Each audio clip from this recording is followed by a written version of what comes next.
Assalamualaikum warahmatullahi wabarakatuh. Perkenalkan teman-teman semuanya, nama saya Adinko dari program studi pendidikan guru sekolah dasar atau PGSD, Fakultas Ilmu Keguruan dan Ilmu Pendidikan Universitas Juanda Bogor.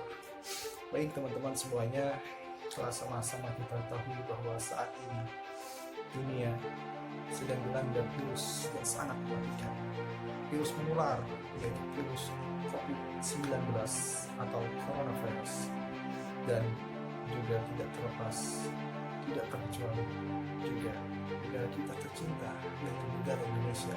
Baru-baru ini virus corona telah masuk ke dalam negara kita tercinta, negara Indonesia. Dan berikut beberapa berita mengenai coronavirus.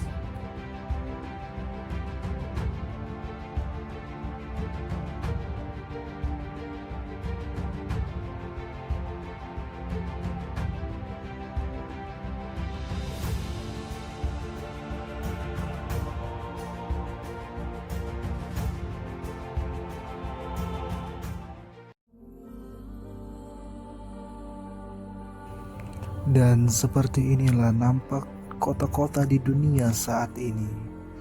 Kota yang sunyi, sepi, seperti kota mati.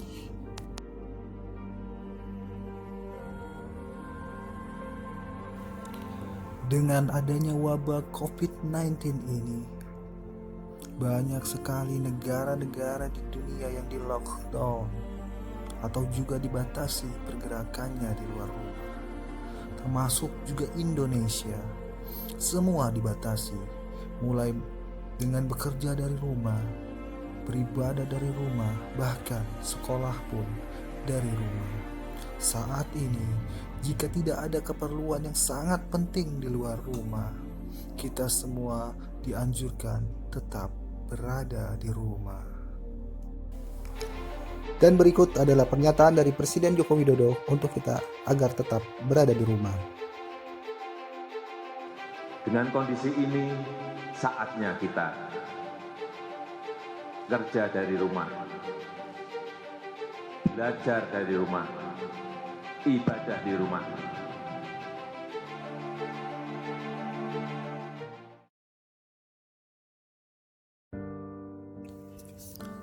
Telah sama-sama kita ketahui bahwa semua kebijakan yang dilakukan oleh pemerintah adalah untuk kepentingan dan kebaikan bangsanya. Walaupun semua kegiatan kita saat ini harus dibatasi, mulai dari bekerja di rumah, beribadah di rumah, bersekolah di rumah. Namun demikian, semua tidak berhenti sampai di situ. Kita harus tetap bisa mengerjakan hal-hal positif walaupun kita berada di rumah saat ini. Saat ini, dengan berada di rumah, berarti kita sedang membantu pemerintah untuk menyelesaikan masalah-masalah yang ada terkait wabah virus corona ini. Walaupun telah sama-sama kita ketahui bahwa pemerintah saat ini sudah menerapkan era new normal, di mana semua kegiatan kini sudah mulai kembali dibuka. Mulai dari yang bekerja, kini sudah bisa bekerja kembali seperti biasanya. Yang beribadah pun demikian, sudah bisa kembali beribadah di masjid. Walaupun semua kegiatan tersebut tetap harus mengikuti aturan-aturan dan protokol-protokol kesehatan yang berlaku. Namun di era new normal saat ini, pemerintah belum kembali membuka sekolah karena situasi yang belum memungkinkan. Saat ini, sekolah-sekolah yang ada di Indonesia masih menerapkan sistem daring atau belajar online dari rumah.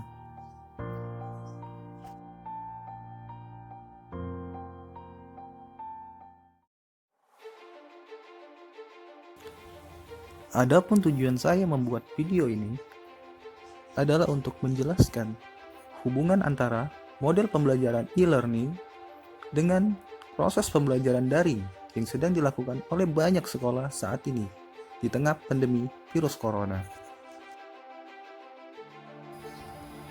Lalu, apa sih e-learning itu?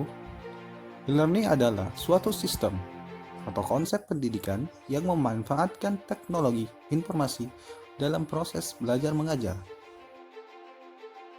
Adapun menurut para ahli, menurut Chandrawati, pembelajaran e-learning adalah proses pembelajaran jarak jauh dengan menggabungkan prinsip-prinsip dalam proses pembelajaran dengan teknologi. Jadi, berdasarkan pengertian tadi, sudah jelas erat sekali hubungannya antara proses pembelajaran daring yang sedang dilakukan oleh sekolah-sekolah saat ini dengan model pembelajaran e-learning. Karena proses pembelajaran daring yang dilakukan di rumah itu semuanya diakses melalui internet. Yang mana kita ketahui bahwa model pembelajaran e-learning pengertiannya adalah pembelajaran jarak jauh yang diakses menggunakan internet. Dengan diberlakukannya pembelajaran daring atau pembelajaran online dari rumah, tentu saja guru diharapkan untuk lebih kreatif dalam memanfaatkan aplikasi-aplikasi yang digunakan untuk pembelajaran daring. Kenapa guru sangat dituntut untuk kreatif dalam memilih aplikasi-aplikasi apa saja yang baik digunakan untuk metode pembelajaran daring ini? Karena di setiap wilayah ada anak yang tidak memiliki fasilitas untuk mengakses pembelajaran daring ini, ataupun di wilayah tersebut jaringan internetnya kurang baik untuk mengakses pembelajaran daring ini. Tugas seorang guru di dalam situasi pandemi saat ini sangatlah berat karena harus melakukan kebiasaan-kebiasaan baru dalam proses belajar mengajar, yang mana sebelumnya proses belajar mengajar itu dilakukan langsung di sekolah. Saat ini sistemnya dirubah, proses belajar mengajar dilakukan di rumah masing-masing atau dilakukan sistem daring atau sistem online. Dalam situasi ini, guru dituntut untuk kreatif dalam memilih aplikasi-aplikasi apa saja yang bisa digunakan dalam proses pembelajaran online ini. Tentu kita mengetahui bahwa banyak sekali aplikasi yang bisa kita gunakan, seperti aplikasi Edmodo, aplikasi Zoom Meeting, aplikasi Google Classroom. Tetapi dalam hal ini kita tidak boleh melupakan bahwa setiap anak itu mempunyai kasus yang berbeda-beda. Ada anak yang tidak memiliki fasilitas yang memadai untuk mengakses aplikasi-aplikasi yang telah disediakan tadi, ataupun jaringan di wilayah anak tersebut tidak memadai untuk mengakses aplikasi tersebut. Oleh karena itu, guru dituntut untuk kreatif memilih mana aplikasi yang cocok di wilayah masing-masing. Dalam video ini, saya akan merekomendasikan aplikasi yang menurut saya cocok dan bisa digunakan di wilayah manapun, yaitu aplikasi WhatsApp. Saya pikir aplikasi WhatsApp ini cocok digunakan dalam proses pembelajaran daring ini, karena saya rasa setiap orang tua atau setiap anak yang memiliki smartphone itu di dalamnya sudah ada aplikasi WhatsApp. Kenapa WhatsApp? Ya, karena WhatsApp ini mudah untuk digunakan dan juga di dalamnya sudah tersedia fitur-fitur yang lengkap untuk menunjang proses pembelajaran online ini, seperti di dalam WhatsApp kita bisa video call, di dalam WhatsApp juga kita bisa mengirim video, mengirim pesan suara, mengirim dokumen-dokumen atau soal-soal yang bisa kita akses melalui WhatsApp.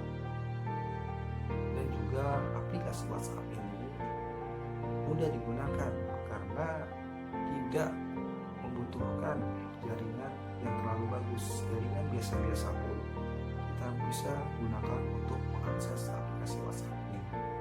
Oleh karena itu, saya merekomendasikan aplikasi WhatsApp untuk digunakan sebagai aplikasi yang menunjang proses pembelajaran daring